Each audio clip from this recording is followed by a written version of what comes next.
I took the job at Buc-ee's because I needed something simple. That's what I told myself, at least.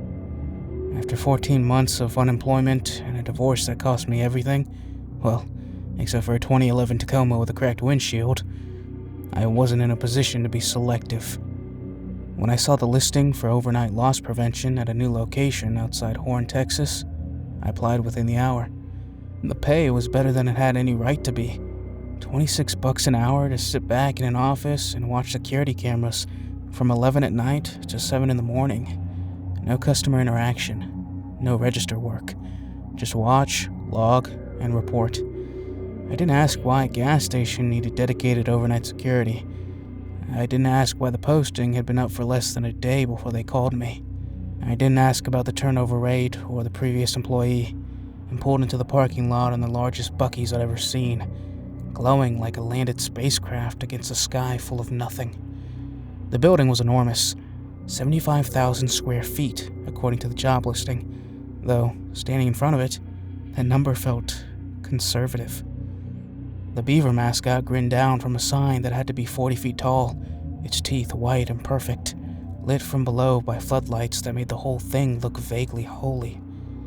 The parking lot was big enough to hold 300 cars. When I arrived at 10:40 the first night, there were 6. Brenda met me at the employee entrance around back.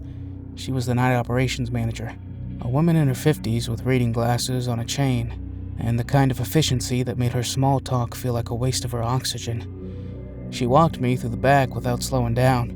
Break room, lockers, utility hall. The loss prevention office was at the end of the corridor, past the warehouse.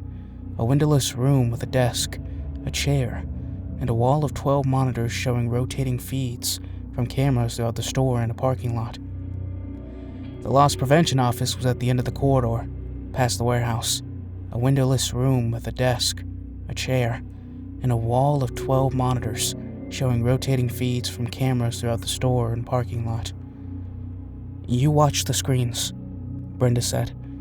"You log anything unusual inside the system. If something needs attention, you radio me. I'm on site until 2. After that, you call the regional number." She set a laminated sheet on the desk. "Operating guidelines. Read it tonight. Follow it every night." She left before I could ask a question. I sat down and looked at the laminated sheet. It wasn't what I expected. I'd figured it would be a standard loss prevention protocol. What to do if someone shoplifts, how to handle a belligerent customer, when to call the police. There was some of that, but it was buried between other instructions that didn't seem to belong on the same page. The first few were normal enough. Log all vehicles entering the lot after midnight. Note the make, color, and plate if visible. If a vehicle remains stationary for more than 45 minutes, radio Brenda or call regional. Standard overnight retail stuff. Then, it got strange. Between 1 a.m. and 4 a.m., do not adjust the interior lighting controls for any reason. If the lights change on their own, note the time in the affected zone, but do not attempt to correct it. A few lines later, if the front entrance motion sensor triggers and no vehicle is visible in the lot, do not review the footage. Log the time and mark it as environmental, no action required. I read that one twice. The whole point of my job was to review footage when something triggered the sensors. That was literally loss prevention. But the instructions were clear. No vehicle, no review. Log it and move on. The last item on the sheet was set apart from the rest, printed in bold. Under no circumstances should any employee enter the basement storage level between midnight and 5 a.m. This area is off limits during overnight hours for maintenance and pest control purposes. Access will result in immediate termination. I didn't even know the building had a basement. The first week was quiet, boring even. The highway was dead after midnight most nights. Maybe 2 or 3 cars would pull in for gas between 11 and 7. Almost always long-haul truckers running on fumes and caffeine.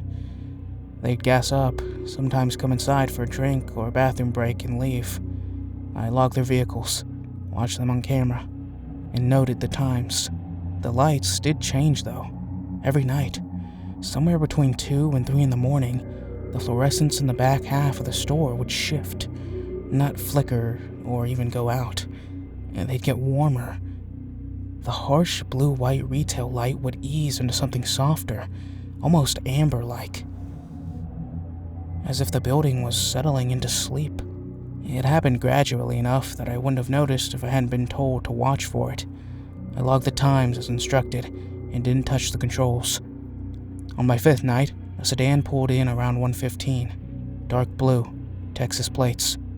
A woman got out and walked toward the front entrance. I watched her on the exterior camera, then picked her up on the interior feed as she came through the doors. She wandered the aisles for a while, picked up a bag of beef jerky and a bottle of water, and brought them to the self-checkout. Normal. Completely normal. But she didn't leave. After she paid, she walked past the exit and turned left, deeper into the store. I tracked her on the cameras as she moved through the snack aisle, past the wall of fudge, past the home goods section. She walked with purpose, like she knew where she was going. She ended up at the back of the store, near the hallway that led to the employee area. I radioed Brenda. No answer. It was after 2. She'd already left for the night. I watched the woman stand in front of the employees-only door for almost a full minute. Then, she pushed through it. I switched to the back-of-house cameras and watched her walk down the utility hallway, past the break room, past my office door, and stop at the end of the corridor, in front of a door I hadn't paid much attention to before. A heavy gray door with no window, the one that led to the basement level. She opened it and went down. I sat in my chair for a long time after that. The guidelines said to call regional if something needed attention after Brenda left. I picked up the phone and dialed the number on the sheet. It rang 9 times. A man answered. His voice was flat, unhurried. Van Horn LP, go ahead. I told him a customer had entered the back of the house and gone into the basement. There was a pause. What time? About 10 minutes ago. 2:22. Was she driving a dark-colored sedan? Texas plates? I felt something cold settle in the bottom of my stomach. Yeah. How did you... Log it as a scheduled service visit. Code S4. You'll see the field in the system. A service visit?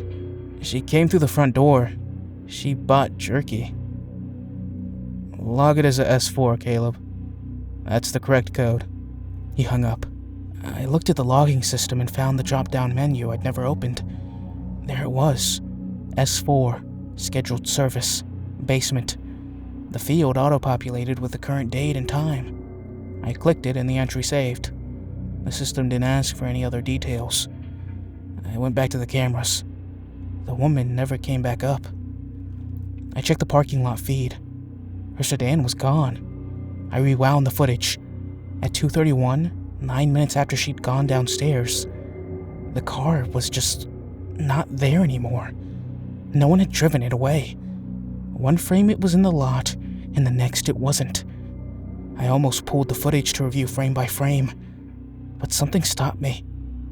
The laminated sheet was right there on the desk, and I could feel the weight of that bold text at the bottom. Off limits. Immediate termination. I let it go. I finished my shift. I drove back to the motel in Van Horn where I'd been staying and slept until 4 in the afternoon. When I woke up, I almost convinced myself I'd imagined the whole thing. Long shifts, isolation, a new job in a strange place. The mind fills in gaps. But I hadn't imagined it, and I knew that. And the knowing sat in my chest like a stone. The next week, I met Mitch. He showed up on Tuesday around midnight, letting himself in through the employee entrance with a key card. I didn't know anyone else was scheduled overnight. He was maybe 30, lean, with dark circles under his eyes that looked permanent. He wore a Buc-ee's polo that was a size too big and carried a clipboard. "You're Caleb," he said, not a question. "Yeah. I'm doing overnights and maintenance, cooler checks, HVAC logs, that kind of thing. You won't see me much." He said it like he was reciting something he'd been told to say. I asked him how long he'd been at this location. Since it opened. He paused. 8 months. Is it always this quiet? He looked at me for a moment, and I got the sense he was deciding how much to say. It's quiet, he said. That's the best thing about it. He left. I heard his footsteps go down the corridor, and then I heard the heavy gray door at the end of the hall open and close. My whole body went rigid. He'd gone into the basement during overnight hours. The guidelines said immediate termination, but Mitch had a keycard and a clipboard and the easy posture of someone who'd done this 100 times. I pulled up the logging system and searched for previous S4 entries. There were dozens, at least 3 or 4 per week, going back to the store's opening. And the timestamps were always between 1 and 4 in the morning, and there was never a name attached, just the code and the auto-populated time. Somewhere around my 3rd week, I made the mistake. It was small. At least, I thought it was small. At 2:47 a.m., the motion sensor on the front entrance triggered. I checked the parking lot camera. No vehicles. According to the guidelines, I was supposed to log it as environmental, no action required. But I'd been watching the feeds for hours with nothing happening, and I was tired, and even bored. But I'd been watching the feeds for hours with nothing happening. I was tired, bored, and my hand was already on the mouse. I clicked on the interior entrance camera and rewound 30 seconds. The footage showed the front doors opening, nothing walking through them. The doors just parted, held open for about 4 seconds, and then closed. But in those 4 seconds, something changed in the light. The area right in front of the doors got darker, not shadowed exactly, but denser, like the air itself had thickened. Then, the doors closed and everything went back to normal. I shouldn't have looked. I knew that the second I clicked play. But by then it was too late, and I couldn't unwatch it. The next night, the lighting shift happened an hour early. At 1:15, the back of the store went amber. I logged it.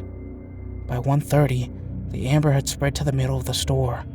By 1:45, the only section still under full fluorescent white was the area directly around the front entrance, like a bright mouth at the front of the darkening throat. I radioed Mitch. He answered after a long pause. Don't worry about the lights. They've never moved this fast before. It happens sometimes. Don't adjust anything. Don't go onto the floor. I wasn't planning on it. Good. Another pause. Caleb, did you look at the entrance footage last night? When the sensor tripped? I didn't answer for a moment. How would you know about that? The system logs when feeds are accessed. It's fine.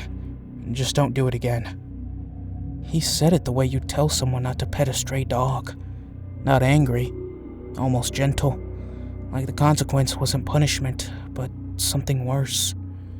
I didn't look at the restricted footage again, but things kept changing. Where there had been 3 or 4 a week, now there were 3 or 4 a night. People pulled into the lot after midnight, alone, parked, walked inside, bought something small, and then made their way to the back of the store, like they were following a path only they could see.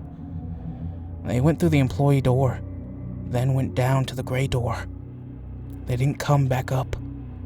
Their cars vanished from the lot without anyone driving them away. I logged everyone. S4, S4, S4. The system accepted each entry without complaint. One night, I zoomed in on one of the customers before she reached the back hallway. A woman in her 40s, maybe. Jeans and a windbreaker. She had a calm expression. Not blank. Not even hypnotized. Just calm. Like someone arriving at an appointment they'd known about for a long time. She was carrying a package of peanut butter fudge she'd just bought. She held it carefully, the way you'd carry something you intended as a gift. I started to notice the merchandise. Every S4 visitor bought something before they went downstairs. Always food, jerky, fudge, kolaches from the warmer, trail mix, smoked sausage. They always carried it with them. And they were bringing offerings. That thought arrived, fully formed, and once it was there, I couldn't dislodge it. The fudge wall, the enormous jerky selection, the warmers full of brisket and sausage and pulled pork, restocked constantly, even overnight, even when the store saw maybe 10 customers between midnight and dawn. And the sheer volume of food in this building had never made sense for a gas station in the middle of nowhere. It made sense now. If you accepted something I wasn't ready to accept. On my 26th night, I was in the break room filling my water bottle when I heard something beneath the floor. Not a thump or a clang, a sound like breathing. Deep, slow, rhythmic. The kind of sound you feel in your ribs before you hear it with your ears. The floor under my feet vibrated with each exhale. I stood very still for a long time.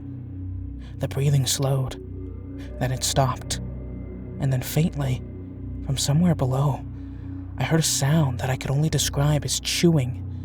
I went back to my office and closed the door and sat in front of the monitors and watched the empty aisles bathed in amber light, and I didn't move until my shift ended. The next morning, I found a note in my locker, handwritten on Buc-ee's stationery. No signature. You're doing fine. The adjustment period is the hardest part. Most people don't make it this far. The important thing is to understand the station needs what it needs, and your job is to make sure the process isn't interrupted. Don't go downstairs. Don't interfere with the visitors. Don't look at the entrance footage when there's no vehicle. You already know why. If you can do those 3 things, you'll be fine. You'll be here a long time. I read it twice, folded it, and put it in my pocket. I drove back to the motel. I didn't sleep. That night, I came in from my shift and sat down in front of the monitors, and something was different. Cameras, 9, which covered the far end of the warehouse. They were angled slightly lower than usual. It now showed the edge of the gray door at the end of the corridor. The door was open about 6 inches. Through the gap, I could see the top of the staircase leading down. The light coming from below was amber. The same amber that filled the store during the early morning hours. But deeper, richer, almost organic. It pulsed faintly, but unmistakably, like a heartbeat. At the edge of the frame, just barely visible in the gap between the door and the wall, something moved, something large. I could see what might have been fur, dark brown, dense, matted in places, and below that, a curve of something pale and hard, a tooth maybe, or a claw. It was impossible to tell the scale. The camera was too far away, and the angle was wrong, and the light was doing things light shouldn't do. But there it was. It was real, and it was big enough that the 6-inch gap in the heavy door only showed me a fraction of it. I watched it for 7 seconds, then the door closed, slowly, on its own, and the camera feed showed nothing but an empty hallway. I logged it. I don't know what code I used. I think I just typed basement, visual confirmation, and let the system file it wherever it wanted. Mitch came to my office around 4 that morning. He stood in the doorway and looked at me, and I looked at him, and neither of us said anything for a while. "You saw it," he said. Part of it." He nodded slowly. "That's usually how it goes." He sat down on the edge of the desk. He looked tired, but not afraid. He looked like someone who had been tired for 8 months, and had stopped being afraid somewhere around month 3. "It was before the station," he said. "Before the highway. Before any of it. They found it when they broke ground. Eckert. Mr. Eckert, regional. He's the one who made the call to build over it instead of reporting it. I don't know who he talked to. I don't know how far up it goes. But the station went up in 5 months, which is quite fast. But the station went up in 5 months, which is fast, and it opened with a full staff, and the basement was never on any blueprint I've ever seen. He rubbed his eyes. It needs to eat. That's the simple version. The visitors, they come on their own. We don't recruit them. We don't trick them. Something about this place pulls them in. They drive out of their way. They come inside. They buy it something to eat, and then go down. It's been happening since opening night. Eckert says it's symbiotic. The station provides the space, the food, the traffic. It provides... He paused. Stability. The ground doesn't shake out here. The weather's mild. Crops do well in a 100-mile radius, better than they should. Eckert's got data on it. He talks about it like it's an asset. What happens to the people? Mitch stood up. Log your S4s. Don't go downstairs. Don't look at the entrance feed when there's no car. Mitch! I have cooler checks to do. He left. The gray door opened and closed. I sat in the amber-tinged light of my office and listened to the building breathe beneath me. That was 2 months ago. I'm still here. I come in at 11. I sit down. I watch the monitors. The lights shift around too. The visitors come in ones and twos, carrying fudge and jerky and kolaches, walking calmly toward the back of the store, like pilgrims arriving at a shrine. I log them. S4. Their cars disappear from the lot. The building exhales. I don't go downstairs. I don't look at the entrance feed when the sensor triggers without a vehicle. I don't ask Mitch questions anymore. He does his cooler checks. I do my logs. We pass each other in the hallway sometimes and nod. And that's enough. The pay's good. The work's simple. The motel in Van Horn knows me by name now. I eat at the diner across the highway, and the waitress asks how the new job's going. And I say it's quiet. Last week, Mr. Eckert called. First time I'd heard from him since the first night. He said the numbers looked strong. He said I was doing excellent work. He said there might be an opportunity at a new location. And if I was interested, bigger station, more responsibility. He said they found something during the excavation there too. I told him I'd think about it. I'm thinking about it now, sitting in front of 12 monitors in a windowless room at the end of a corridor in the largest Buc-ee's in West Texas. The lights are amber. The building is breathing. Camera 9 is pointed at the gray door again, and it's open a little wider than last time. The beaver on the sign outside is 40 feet tall and grinning. Its teeth are white and perfect. If you're driving west on I-10 late at night and you see it glowing against the dark, you might think it looks welcoming. You might think it looks like a good place to stop. You might pull in, stretch your legs, wander the aisles, maybe pick up a bag of fudge or some brisket for the road. And maybe, if you're the right kind of person, the kind the station calls to, the kind who drives a little further than they're meant to, the kind who feels the pull they can't explain, maybe you'll walk past the checkout and keep going, past the snack aisle, past the home goods, past the employees only sign, and I'll be watching, and I will log you, and the system will accept the entry, same as always, S4.